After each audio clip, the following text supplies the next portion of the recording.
This is Ghana Talks Radio, the best station rocking the nation. Get it big, get it here. Listen to all your live mixes, live radio programs, and live entertaining and news package programs right here from GTR. Ghana Talks Radio. GTR News. GTR News. We bring you local news, business news, international, sports, and entertainment news. Right here on GTR.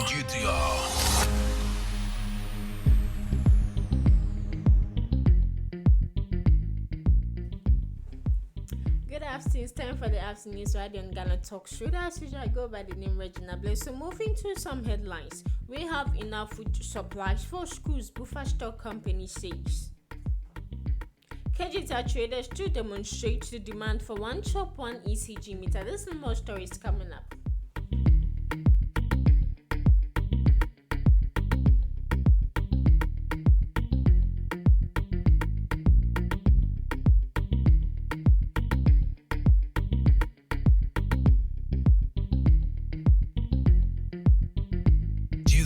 GTR News.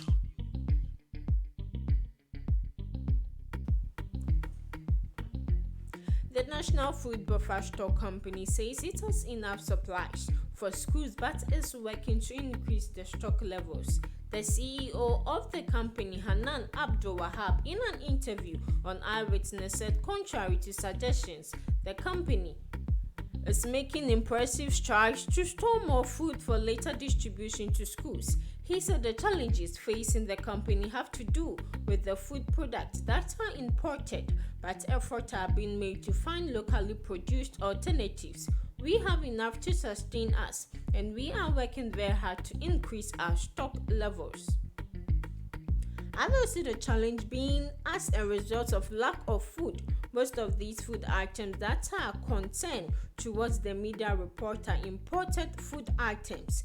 They are not produced here locally, but we are doing everything possible to localize or get a substitution of these imported items with things we produce here locally, like sugar, mackerel, sardine. These are the problematic items, he said. So the Speaker of Parliament, Alban Bagbin, paid a working visit to the company on Thursday to familiarize himself with the company's work and successes and be informed of its challenges and the possible way Parliament can intervene. So the Speaker gave assurances that Parliament will ensure that funds are made available to the company to expand its capacity to stock large quantities of food for a rainy day.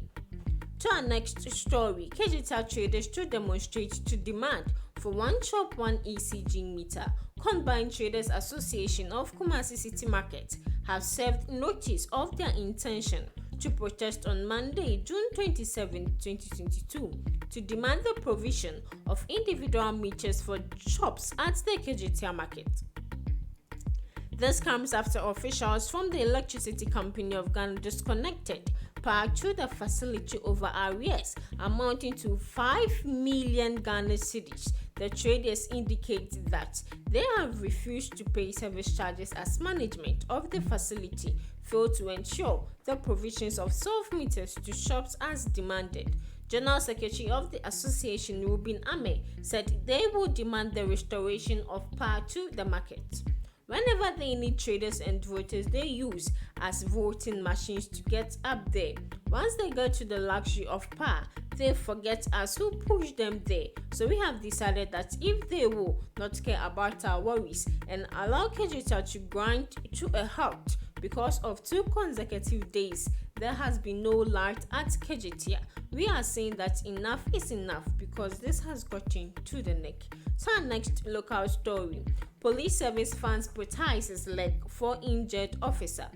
General Corporal Isaac Opoku Esumam has become the second police officer to benefit from the 6.1 million cedis Police Emergency Medical Intervention Fund after he was flown to New Delhi, India for medical attention.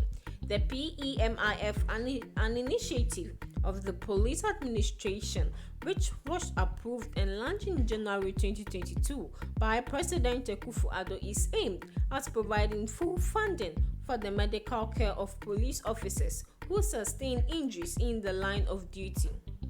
Corporal Isaac Opoku Esuman's support comes after Chief Inspector Mark Victor Anuku, who was the first beneficiary, had undergone a similar treatment in Germany. A police statement said Corporal Isaac Opoku Esuman was flown to New Delhi, India on May 22, accompanied by an orthopedic surgeon at the police hospital to fix a new prosthesis leg. The corporal returned to Ghana on June 15, 2022 after a successful surgery. Ghana Armed Forces carries out earthquake stimulation exercise. The Ghana Armed Forces and other national emergency response agencies have staged a stimulation exercise to test their readiness to combat future earthquake disasters. The GAF was assisted by officers from the Ghana Police Service, National Ambulance Service, Ghana National Fire Service and NADMO Management Response Team to undertake the 1.5-hour exercise at the Trade Fair Center. The exercise forms part of the collaboration between NADMO and the government of the United States of America, Dakota National Guard, to regularly test Ghana's preparedness to address future disasters, especially in the area of destructive earthquakes. So we're going on a quick commercial break. We'll be right back with the business and political news. Stay tuned. Hello Ghana, hello worldwide, I'm Mr. Level Bam. Now listen, every Tuesday and Friday, beyond the time it's going to carry bro. Our Ghana Talks Radio, 7 p.m. sharp. Now Tuesday, we're gonna talk about our culture, our history. Matuni ding setete abako sem. Now on the Friday, you bars on bars. You better rap, you better say no artists go join me in the studio. We're gonna discuss about music and business. Konya, or you singer, and now you rapper, you think say you get bars. You go be spit fire. Now listen, make you join me with studios. Our Ghana Talks Radio, and yes, say then our day. Me say download the Ghana Talks Radio app, no, our Play Store, any App Store. No tune in, and say this is what you see. Baba live on Facebook, Cointakra, any Ghana Talks Radio page, and so now listen. About your fire, 1 year, Konya, Wadding, Jajan.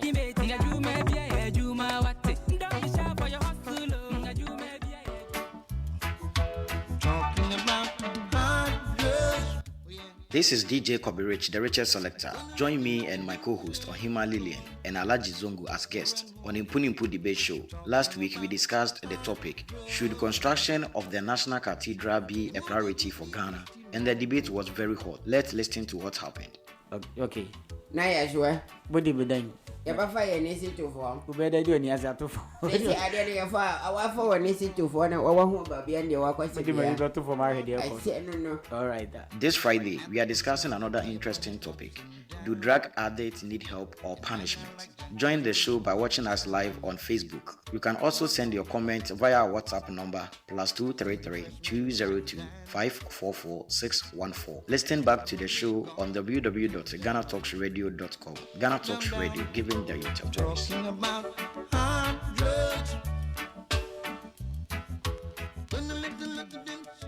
This is Ghana Talks Radio, the best station rocking the nation. GTR News.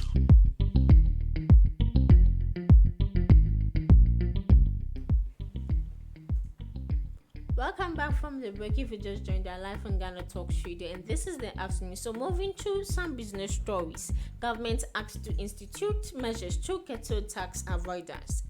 Mr. Seth Emmanuel Tekpe, a former finance minister, has asked the government to institute measures to make Ghanaians willingly to contribute to revenue generation through taxes. This follows an observation that some Ghanaians are avoiding tax payment because of the introduction of the 1.5% electronic transactions levy. The transactions that the levy cover include mobile money, payment, bank transfers, merchant payments, and inward remittances. At a dialogue on the state of the Ghanaian economy, he hosted on a virtual platform, Mr. Tekpe, who is a tax personnel, noted that the introduction of the tax measures to increase government revenue had led people to avoid the payment of the tax. Rather, many Ghanaians have started dealing directly with Momo agents for transfer to avoid the payment of the 1.5% levy, which would affect the revised projected revenue of 4.5 billion Ghana cedis from the initial 6.9 billion Ghana cedis. Mr. Tekpe, who is also a chartered accountant, said that due to the delays in the start of the levy and the high rate of the tax, the e-levy would not show the expected revenue outcome for this year. Moving to our next business story, government pays $3,000 monthly rent for Data Protection Commission, Ursula Owusu says. The government pays the city equivalent of $3,000 as monthly rent of the Data Protection Commission, Ms. Ursula Owusu Ekufu, the Minister for Communication and Digitalization, has said.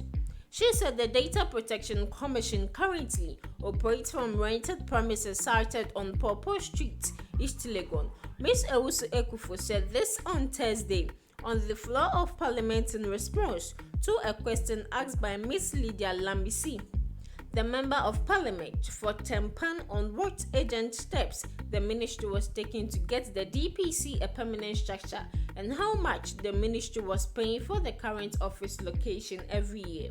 According to the minister, effort had been made to secure permanent office accommodation from public sources for the DPC by writing letter to the Ministry of Works and Housing and the Office of the Chief of Staff. So moving to some political stories. Randy Abbey says he supports the Rise Again demonstration. Host of the Good Morning Ghana program on Metro TV, Randy Abbey has declared his support for the Arise Ghana demo scheduled to take place next week. The pressure group is set to undertake the June 28th to 29th, 2022 demonstration in Accra in a bid to highlight economic and governance challenges bedeviling the country. Randy Abbey's endorsement was on Thursday, June 23rd, on his program when he hosted the National Democratic Congress National Communications Officer, Sami Jemfi, who is a convener of the Arise Ghana group. Next Tuesday, next Wednesday is the Arise Ghana demo. You know I have never participated in a demonstration, but I endorse your demonstration. I endorse it, he said. So I endorse the demonstration. The issues, the basis for the demonstration sits well with me, and I endorse it. He stressed on it. So Sami Jemfi on his part thanked the host for the endorsement, which he described as huge, and invited Randy to join the march even if for a few minutes. Moving to our next political story, Ahotor project is for NDC Grassroots, Duffuor assures. Former Finance Minister Dr. Kwabena says his Ahotor project has been engineered to strengthen and cushion the NDC financially. The project is aimed at helping the grassroots of the party to be financially stable in order to run their operations efficiently. Addressing the leadership and teaming supporters of the opposition party at their headquarters in Accra on Thursday, Dr. Duffuor reiterated the need for a well-resourced party. The Ahotor project is a testament to the power of stakeholder engagement, and each credit rests on the rank and file of the party. All these years you have held the fort of the party and borne the responsibility of catering to the needs of your many constituents. He continued to kick the NPP out of power, and NDC grassroots must be empowered, and to empower the grassroots, our local structures must be financially and logistically resourced for the battle ahead. This is what the Ahotor project seeks to achieve. Now moving to some entertainment story. Mettle says he didn't know Ras Kuuku until his VGMA plug got missing. Gospel musician Mettle says he did not know who reggae musician Ras Kuuku was until his VGMA plug allegedly got missing. This comment comes after Ras Kuuku revealed in an interview with Andy Dusty that he didn't know who the Ye Obiami singer was until he won the VGMA Artist of the Year category in 2017. Speaking with Andy on Daybreak Hit on Thursday, Mettle jokingly said, "I didn't know Ras Kuuku until his award got missing." After the nominees for the 23rd edition of the VGMA was announced, questions from industry players and music fans were raised. One of these industry players was reggae musician Ras Kuuku. He believed this was unfair for Joe Mettle to be included in the Artist of the Year category because he didn't merit anything to be part of the list. So moving to our next entertainment story, Fiancé of X Factor star dies on wedding day. So the best day of Tom Mann's life ended up turning into a day of irreversible heartbreak. Mann, best known for his appearance on the UK's X Factor in 2014, shared tragic news on Instagram on Monday, saying his beloved fiancée Danielle Hampson died on their wedding day Saturday. She was 34, posting a black and white photo of Hampson and her 8-month-old son. Mann, 28, said he could not believe he was writing these words. So my darling Danny, my best friend, my everything and more, the love of my life, passed away in the early hours of Saturday morning, 18th June, he wrote, on what was supposed to be the happiest day of our lives, ended in irreversible heartbreak. I feel like I have cried an ocean. We never made it to the altar or got to say our vows or dance our first dance, but I know you know that you are my entire world and the best thing that has ever happened to me. Daniela says so. I wish him all the best. May God strengthen him and sorry for his loss. So this is where we end the afternoon. This radio on Ghana Talk Street. I go by the name Regina Bless. Stay tuned for the lunchtime radio.